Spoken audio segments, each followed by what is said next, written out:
ప్రశాంత్ వర్మ గారిని మాట్లాడవలసిందిగా రిక్వెస్ట్ చేస్తున్నాము. ప్రశాంత్ గారు, ఒక క్వశ్చన్ అడగొచ్చా? అక్కడ నించోబెడదాం అనుకున్నాం కానీ ఇప్పుడు టైం అయిపోయింది కాబట్టి. ప్రశాంత్ వర్మ యూనివర్స్లో చాలా కథలు ఉన్నాయి, ఇంకా నానితో ఒక సినిమా తీయలేదు ఎందుకు?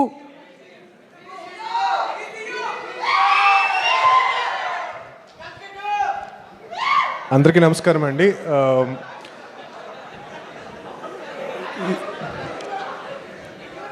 అంటే ఈ క్వశ్చన్కి ఆన్సర్ వస్తుందా లేదా? ఈ క్వశ్చన్కి ఇప్పుడు ఆన్సర్ లేదా? సరే అయితే నేను పక్కపోతున్నా. సో అందరికీ నమస్కారం అండి. ఈ సినిమా ట్రైలర్ చాలా చాలా గ్రిప్పింగ్గా ఉంది అండ్ ఐఎమ్ షూర్ మూవీ కూడా అంతే ఎంగేజింగ్గా ఉంటుందని చెప్పి నేను నమ్ముతున్నాను. ఫస్ట్ వాల్ పోస్టర్ సినిమాలో నన్ను డైరెక్టర్గా నాని గారు ఇంట్రడ్యూస్ చేశారు అండ్ దాని తర్వాత శైలేష్ కానీ, దీప్తి గారు and now Ram Jagadish. So ఇలాంటి ఎంతోమంది యంగ్ టాలెంట్ని నాని గారు ఎంకరేజ్ చేస్తూ మూవీస్ని ప్రొడ్యూస్ చేస్తున్నారు.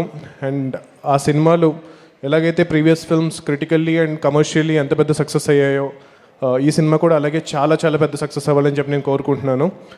అండ్ కోఇన్సిడెంటలీ ఈరోజు morning I was just speaking to one of అంటే నేను పీవీసీలో ప్రొడ్యూస్ చేస్తున్న మూవీస్లో ఒక డైరెక్టర్తో నేను చెప్తున్నాను, నాకు ఫస్ట్ ఫిల్మ్ చేస్తున్నప్పుడు నానిగారు టోల్డ్ మీ దిస్ అని చెప్తున్న టైంలోనే కరెక్ట్గా నానిగారి నుంచి కాల్ వచ్చింది ఈవెంట్ గురించి.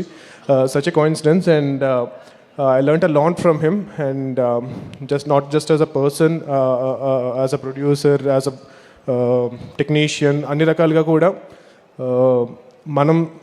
మనకి ఇండస్ట్రీ ఏమి ఇచ్చింది అండ్ మనం ఇండస్ట్రీకి ఎంత ఇవ్వాలి అనేది నేను చాలా చాలా నేర్చుకున్నాను నాని గారి దగ్గర. Thank you so much Nani గారు, ప్రశాంతి గారు for encouraging me with my first film. And today ఈరోజు నేను మీ ముందు నుంచి ఇలా మాట్లాడుతున్నాను, ఒక యూనివర్స్ క్రియేట్ చేయగలుగుతున్నాను. నేను కానీ శైలేష్ కానీ he's creating one more universe and that is all because of Nani గారు. And thank you so much. Jai Hanuman, జై హింద్. Thank you.